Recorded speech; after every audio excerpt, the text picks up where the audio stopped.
So here we have a story about real estate. This is just up my alley. The process of buying a home is so traumatic that it's making half of Americans cry. Survey finds. Oh my God, I can't take it anymore. Oh, I keep putting down offers and they just keep denying them. Half of Americans are crying as a result of attempts to buy a home, Zillow survey finds. Almost like, here's my question before we even go on. Are you telling me that they have a survey that literally asks you when you couldn't find a house, did you start crying? Like, what kind of survey?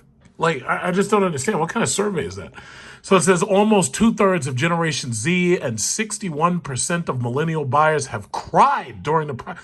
What survey is this that asks you in the very end of the survey, were you crying? Like, when I bought my last house, they didn't ask me that. So anyway, the home buying market has become increasingly competitive because of low supply and all cash offers. So it says buying a home has become so challenging that half of Americans have reported crying at least once while going through the process, according to a new survey published by real estate marketplace company Zillow. The report found that 65% of Generation Z buyers and 61% of millennials reported crying. Who's asking these questions? Meanwhile, Latinx, like, okay, everybody gets a special name now. Latinx buyers were far more likely to cry than black and white home buyers. What?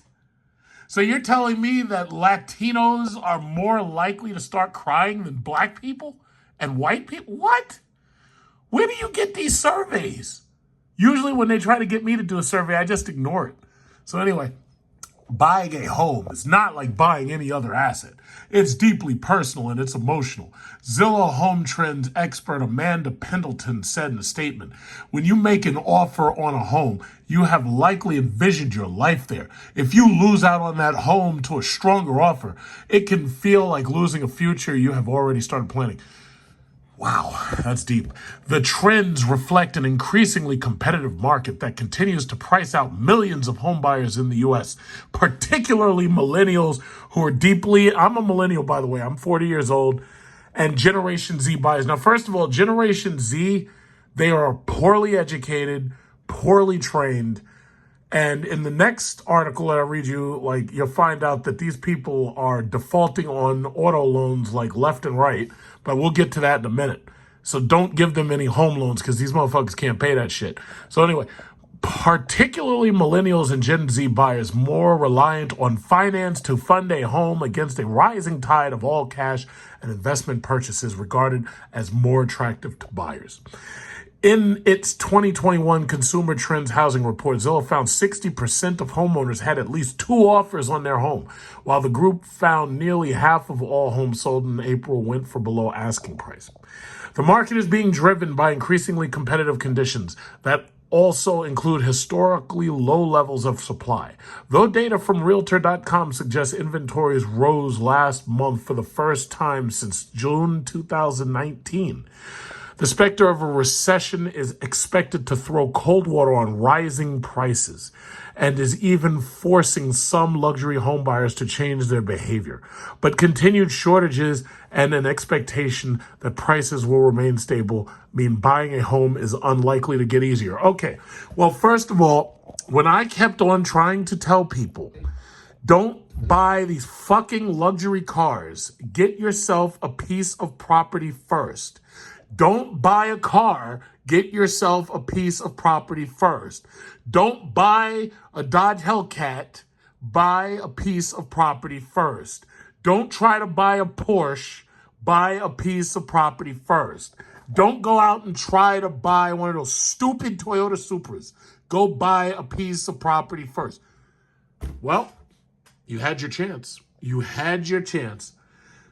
Millennials mostly are stuck because of student loans. So they got a lot of student loans and they cannot easily get approved for a home simply because they got too much debt on their debt to income ratio.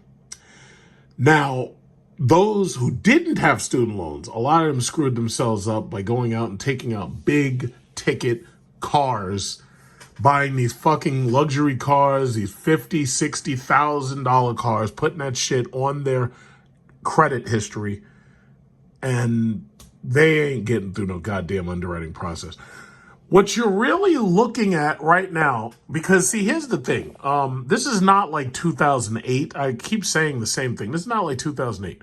What you're really going to be facing is you're going to be facing a generation of renters. Like the next generation, Generation Z, they ain't qualifying for no fucking mortgage. Let me tell you, I wish I could have recorded myself doing it, but I wouldn't have done it because there's too much personal information that, some identity thief could try to steal. But I wish I could have recorded myself getting my second house. It was like I walked into this, it was in Babylon, New York. I walked into this real estate office. I don't even remember exactly why I went to that one specifically. But I handed them a buying offer, right? This was 2018. I handed them the entire deal on a plate. I gave them perfect credit. I handed them an 850 credit score.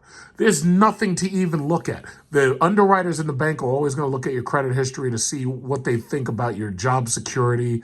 And they're going to look and they're going to find out, have you defaulted on any loans? But I haven't. When they looked at my credit, they were like, this is some bullshit. This got to be fake. And they pulled my credit. They said, okay, fine. We want to see tax returns. I handed them my last 5 tax returns. And I was ready to sign like in minutes. Like, I mean, it was such a perfect deal. They should pay me instead of the real estate guy because it was such a perfect deal. They didn't have to do any work.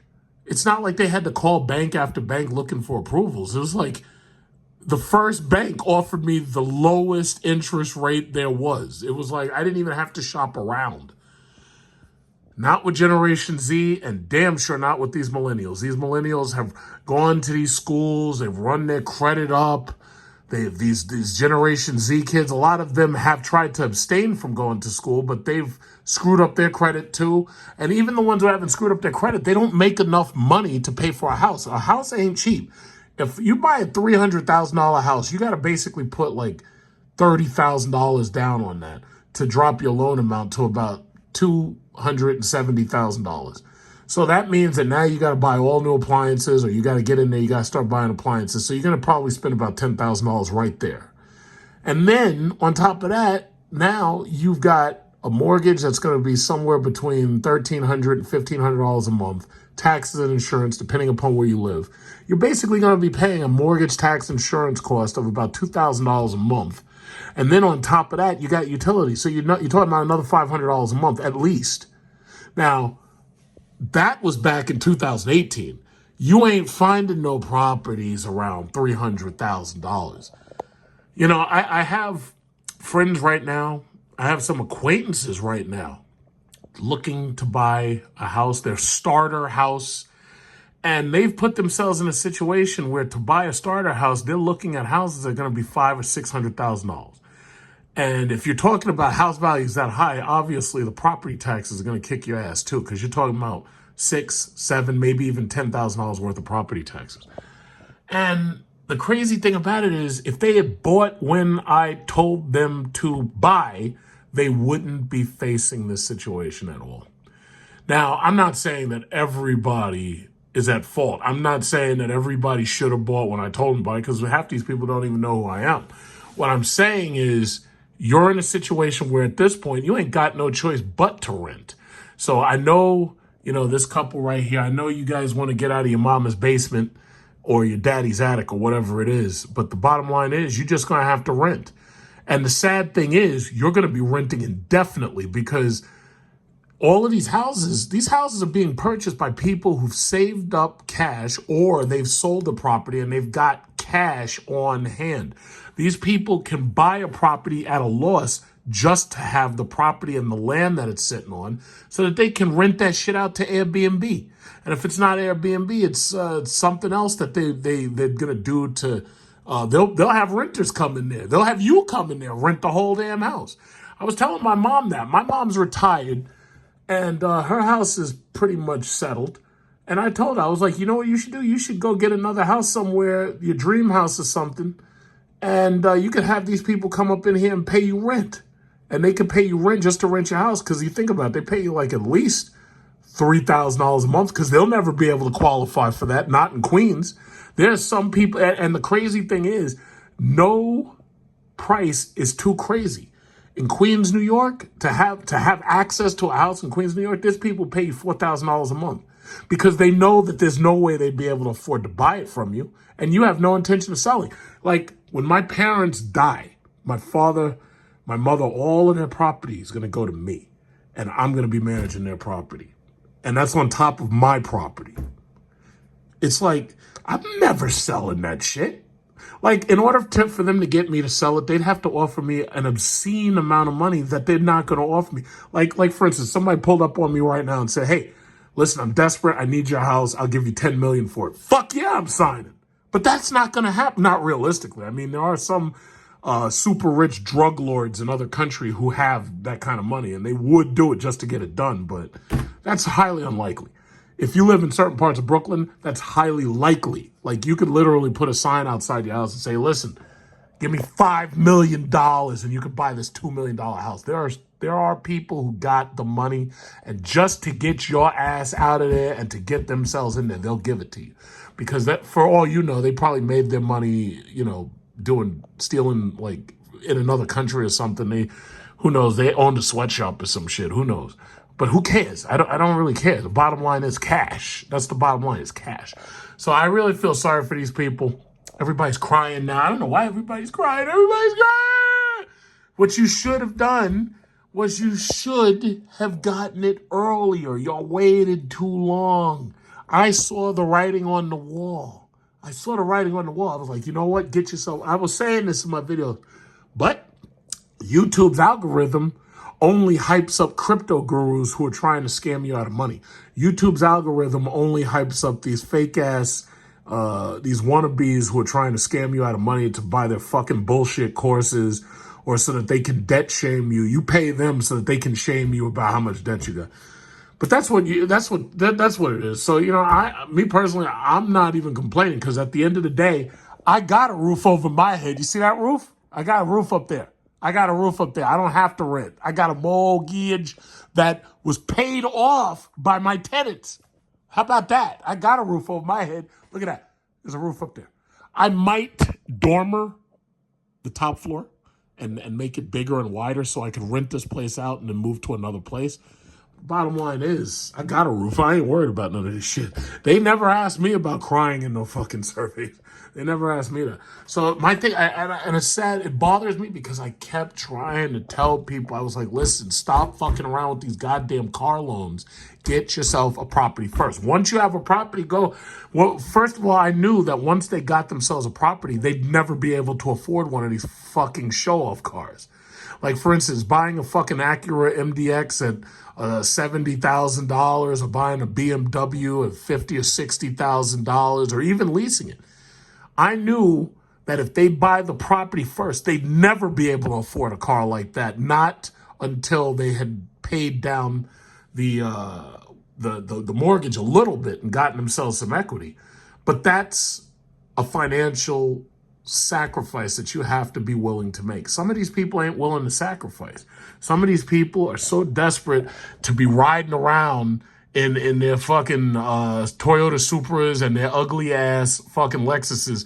They are so desperate to drive their money that they're busy renting for the rest of their life. That's what they're doing. That's what they're doing. This is no different than I tell you, stop playing with this cryptocurrency. Get yourself stocks that pay dividends.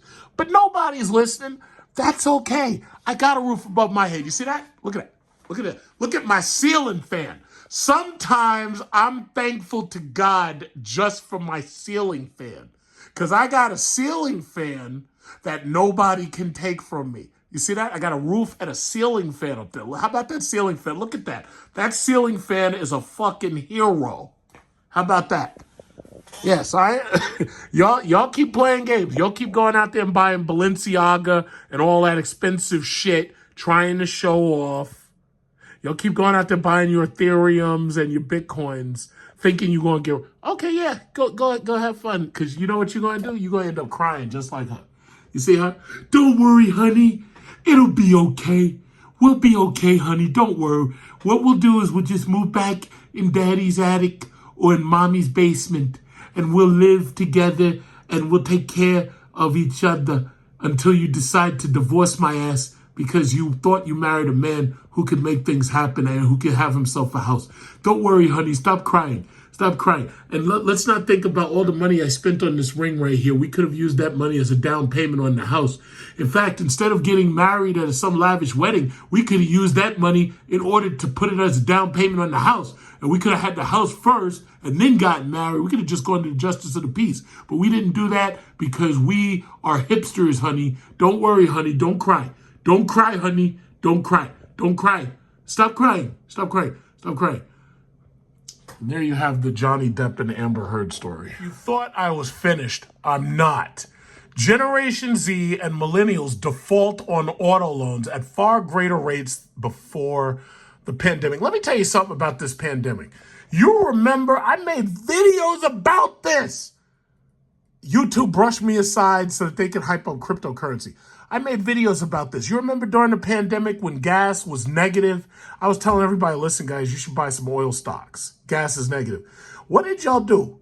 Y'all took your money, went to a fucking car dealership because Dodge was giving you power dollars on Hellcats. Dodge was giving you power dollars on Trackhawks. Dodge was giving you power dollars on Jeep, Grand Cherokee, Hellcats, and what is it called? Dodge Durango Hellcats. Y'all went shopping with your pandemic money. Now, anybody with any sense whatsoever would have said, you know what? I think things are fucked up and they're only going to get worse. Let me take this money and save it. What'd y'all do? Y'all ran out and bought cars. But the most hilarious thing to me was watching gas prices go from $1.99 all the way up to $6. Because when I was sitting back counting my oil stocks, here y'all are, oh my God, the gas price is so high. What am I going to do? What am I going to do? See, for me, it's actually a conundrum. I don't know whether I should be complaining about gas prices or making fun of people for making the oil stocks go so high that I was able to cash out multiple times and go on luxury vacations and buy toys and shit that, normally you wouldn't buy because they're so expensive. But that's just what it is. I told you, I was like, please leave these goddamn car loans alone. Leave them alone. Get the property. Nope, but y'all don't listen. Y'all went and invested in Shibcoin. That's what y'all do. Y'all invested in Shiba Inu. All right, so anyway, young Americans' finances may have started buckling under the weight of car loans. One more worry to contend with in this precarious economic environment. Generation Z and millennials today have auto loan delinquency rates that are significantly higher than pre-pandemic levels. According to new data from the credit rating agency TransUnion, Generation Z, which includes those born in 1995 and after, has a past due rate of 2.21% compared with 1.75% before the pandemic. Millennials, those born between 1980 and 94, have fallen behind on car loans at a rate of 2.14% compared with 1.66% before the pandemic. The data stands against the backdrop of near all-time high automobile costs. The average new car now stickers at $46,500. Now here's a question. What fucking car are you looking at that's $46,526? Because if y'all were buying cars that you could afford, instead of trying to go out and buy these fucking Acuras and Toyota Supras and these stupid Nissan show-off car, you're trying to show off and you got a damn Nissan with a CVT and a four-cylinder. And y'all are going out there and spending this money and defaulting on the loans. What car are you buying at $46,526? My mom's Cadillac XT5 was like $50,000 or something, or $55,000 or something like that. But she's retired; she could deal with it. Obviously, you can't deal with it. So anyway, yeah, and then you buy these fucking Dodge Chargers and Challengers for $40,000, and they give you $7,000 power dollars, so they drop it from $50,000 to $45,000. and then you pay the tax, and then now you got gas prices sky high. They're 3 times what you thought they'd be.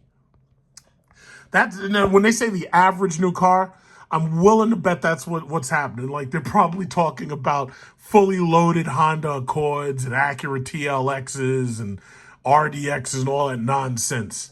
And Dodge Chargers and Challengers. That's what they're talking about. Y'all out there buying Hemis. That's what they're talking about. You could have gotten a Dodge Charger or Challenger for $30,000. But what did you do? No. You went and got the Hemi. So guess what? Now you paying Hemi money. You're paying, what was it cost to fill up your gas tank? $115. That's what it takes to go from 0 to full. Brilliant. So anyway, the Cox Automotive Moody's Analytics Vehicle Affordability Index hit its worst mark on record in April, showing the number of median weeks of income needed to purchase the average new vehicle now stands at 40.6 weeks, nearly 1 year's worth of pay, from a downwardly revised 40.2 weeks in March. Well, it's still kind of high. New vehicle affordability continues to be much worse now than a year ago. Yeah, because that's called inflation. What did you think, that Trump and Biden printing out those welfare checks wasn't going to cause inflation? Is that what you thought? Well, that's why you ended up like Ashley here with the home buying nightmare. Ashley, that's her name. Ashley, right there, the blonde. She's like, I can't believe this. And her boyfriend's name is Doug. And she's like, I can't believe this, Doug. We're screwed. How are we gonna afford this? I don't want to move back in with my parents. Yeah, well, Ashley, you may have to start an OnlyFans. What? I don't want to start an OnlyFans, Doug. Well, Ashley, if you show off pictures of your feet and your legs, I'm sure there's plenty of simps who will spend money in order to help us pay the bill. And that's the conversation they're having right there. I can see it right there. That's the conversation they're having. New vehicle affordability continues to be much worse, blah, blah, blah. Amid those challenges, the total volume of auto loans has dropped. In the past 3 months, according to TransUnion, the number of loans originated dropped by 3%. Well, there's a couple of simple reasons for that. Number one, because there aren't any new models. When I say new models, the cars people want, because of the chip shortage, aren't available. Number two, partially because of that chip shortage, the price of one of these car sales has gone up probably between $3,000 and $5,000. That's how much they took one of my friends for, because he was so desperate to get this car that he was willing to get ripped off on the overcharge. So there was nothing he could do about it. He was desperate to get the car. Hey, what are you going to do? So you got the chip shortage. You have inflation due to welfare check printing, which caused the inflation. And now the dealers know that they can mark the cars up, and you're just going to sign for the finance anyway. And on top of that, you have, a lot of the factories were running at low capacity, and that caused fewer vehicles to be produced. Tesla, think about all those people who spent money for Tesla Cybertrucks and Roadsters. They're still waiting for them cars. 3 years, 4 years later, they ain't getting them. Even me, I put money down on a Cadillac Lyriq. I can't get the car until like February because the car hasn't even been built yet, because they're still building the cars. In fact, I don't even think they started building the cars yet. I don't think they start building them until like the end of the summer. Anyway, that may be satisfactory enough for the Federal Reserve to conclude that financial conditions have tightened as hoped for. I don't think they have. I think what you're dealing with is still a bubble. All right, supply shortages have driven up vehicle prices, and the shutdown of international factories will lead to a growing lack of inventory throughout the remainder of the year. That's fucked up. So that means that Cadillac might not come until March or April or something. So anyway, on top of increasing vehicle prices, rising inflation will also have an impact on consumer purchasing power. No shit. To help keep monthly payments in check, we anticipate lenders may offer consumer options like lengthening loan terms. So basically, this is, and I've made videos about this, about stretching out these loan terms. Some of these banks will offer you freaking 144-month financing, 12 years, just to stretch out the payment enough so that your broke ass can afford it. Now, average loans tend to be about 6 or 7 years. So you're talking like 74 months, give or take. That's about where we are typically. But because the vehicle prices had continued to approach $50,000, stretching it out to 6 or 7 years may still end you with a $600 a month payment. And then you're still facing insurance, which is $200 or $300, depending upon what state you live in. Here in New York, insurance is kind of high. So still, the defaults on car loans are a sign amid the larger trend of an across-the-board rising cost of living. But bottom line is, I don't really agree that this is a rising cost of living per se when you're talking about cars. First of all, ain't nobody told you you need an Acura. Ain't nobody told you you need an Infiniti. Ain't nobody told you you need a BMW. Ain't nobody told you you need a Mercedes. Those are luxury items. If you can't afford to move out of your mommy's basement or your daddy's attic, then you shouldn't be riding around in no luxury car. So as far as I'm concerned, guess what, guys? It's time to tighten your belt. This is not, you know why? First of all, car loans are not rising cost of living. Why? Because a car loan is not shelter. You need a home to live in. Your ass can take the bus. Your ass can take the train. You don't live in a car. Well, I hope you don't live in a car. Not unless you're going to buy one of those vans where you can have a bed in it and you actually live in the van. But I don't really think that's what you're doing. No, this is not rising cost of living. Your rent going up is rising cost of living. Your house going up is rising cost of living. Nobody told you to go out there and buy no damn luxury car. And that's the reason why the defaults are up. Because y'all ran out there and y'all buying up Charges and Challenges. And y'all buy, what'd y'all buy? Y'all bought Supras. And you bought Infiniti QX50s. And you bought, what are those things? You bought fully loaded Honda Accords, Nissan Maximas, Nissan Versas. What'd you get? That Nissan Rogue. What was that thing? The Nissan Altima. That's why your cost of living is all screwed up, because you can't afford to live where you live because you're driving your money. Here I am. I told you to buy yourself property first, but you didn't listen. So it says, while no generation is immune from that phenomenon, younger consumers feel the pinch the most, since they have fewer accumulated assets. Yeah, that's true, yeah. Not like, Big Truck told you to buy oil stocks and stocks that pay dividends. You motherfuckers out there gambling on cryptocurrency, so what would you know? Indeed, a new survey of Gen Z and millennials by the consulting group Deloitte found that cost of living was the top overall concern. Yeah, I guess it would be. You're never going to be able to move out there from your parents because, first of all, you're not going to be able to find an apartment. Second of all, you're not going to be able to find an apartment that you can afford. Third of all, you damn sure ain't getting no mortgage because nobody would trust you. You're defaulting on your car loans. Financial anxiety is widespread among Generation Z and millennials, Deloitte noted. They are worried about their day-to-day finances and fear that they won't have enough to retire comfortably. No, you can forget retiring. You guys are going to be working till you're dead. Forget retirement. Forget retirement. Like, you need a job with a pension and health care to even think about retiring. Y'all think that Walmart and all of these stores are going to pay you top dollar to be a minimum wage worker and going to give you health care and a pension? Well, that's interesting. I have a bridge to sell you. So anyway, the consulting firm also found 1/3 of millennials and 43% of Generation Zers have taken on side jobs. Well, I think everybody at this point has to have a side hustle. I use my side hustle for tax purposes.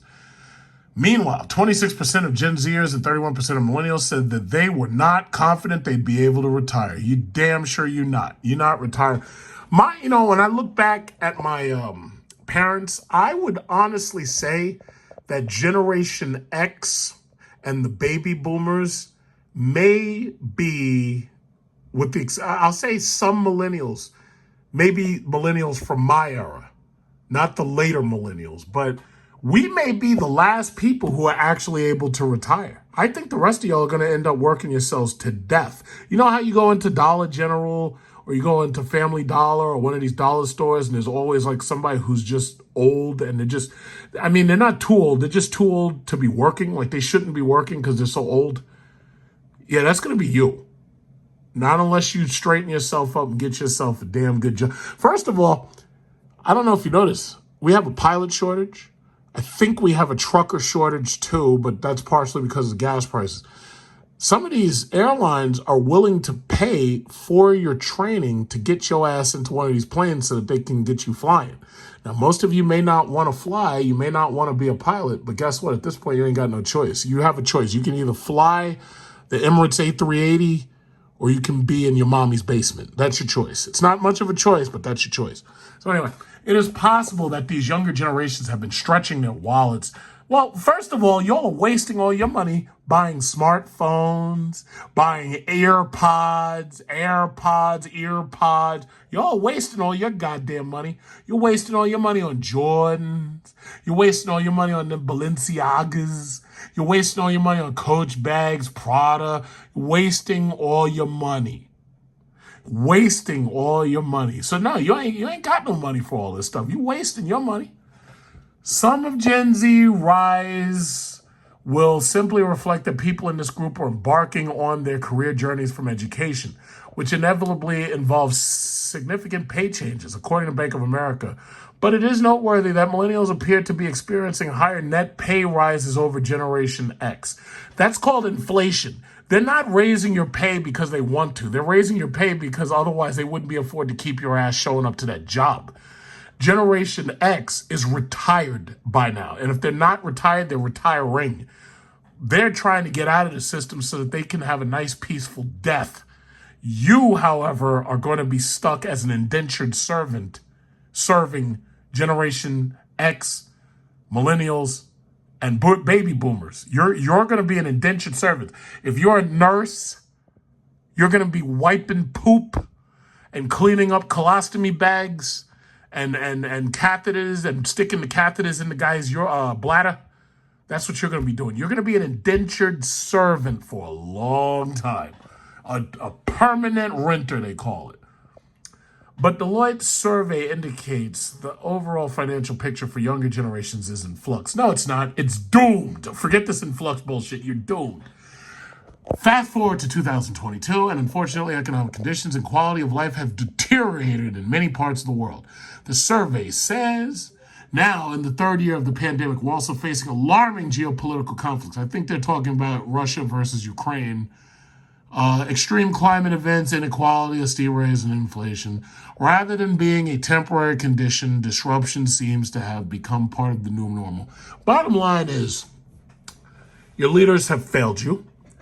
Not only did they fail you with shitty policies, but they also failed to tell you exactly the things that I'm saying right now. Now, see, I know I'm never going to get elected to a political office because I'm willing to tell you the truth. And that right there is my biggest problem. I'm just going to tell it like it is.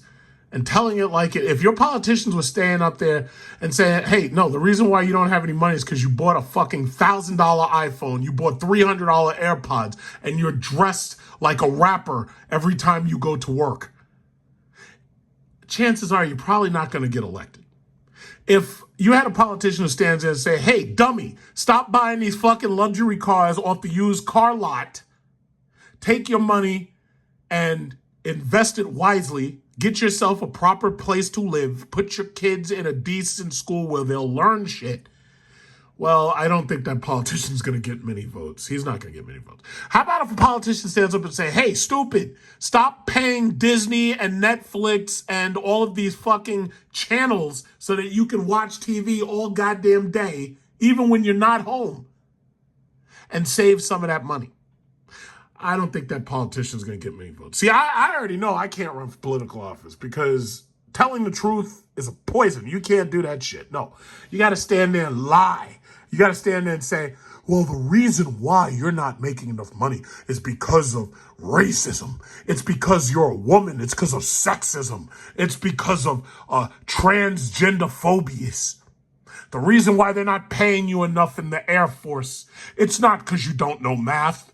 It's because you're transsexual. That's why. They are transphobic, and by God, they should be paying you more to fly an F-22. Yeah, that's the kind of politician who gets votes. The kind of politician who gets votes is the one who stands up there and just lies. I can't do that. I can't do that. So I'm just hoping that we'll get somebody else who stands there and tells the truth to your face. And, it's kind of like a dog. Have you ever had a dog and the dog shits on the carpet? And some people, they just go over and go, they're like, oh, Poopy pooped on the carpet. And then they just wipe the poop up and they spray it with some Lysol and that's it. There are other dog owners who take that dog's head, force his head into the shit, and say, hey, you see what you did? You see what you did? That's what you did. You pooped all on the carpet. The dog doesn't do it again because the dog does not want to get their head forced into that carpet where the poop is. So next time the dog will probably go and he'll shit either outside or he'll shit like on something neutral, like a tile or something like in the kitchen. So that this way, when you clean it up, it's like you just use some ammonia, no problem. But that's just where we are. Politicians have failed you. Your gas prices are sky high. You don't have baby formula for your food. Your baby needs the food. You don't have it. You're going to have to whip them boobies out and breastfeed. So if you got to breastfeed, guess what? That means you might not make it to work on time because you got to breastfeed the baby because you don't have baby formula.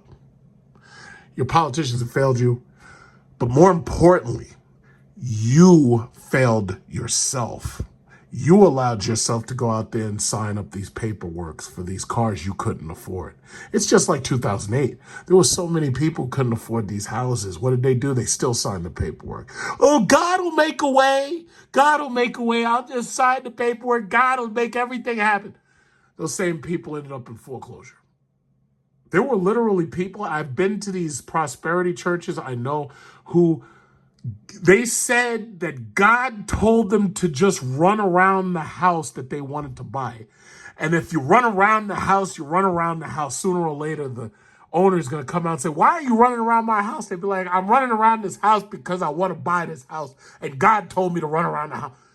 And the neighbor's like, you got about 5 seconds to get off my lawn before I get my AR-15. And that's what happens.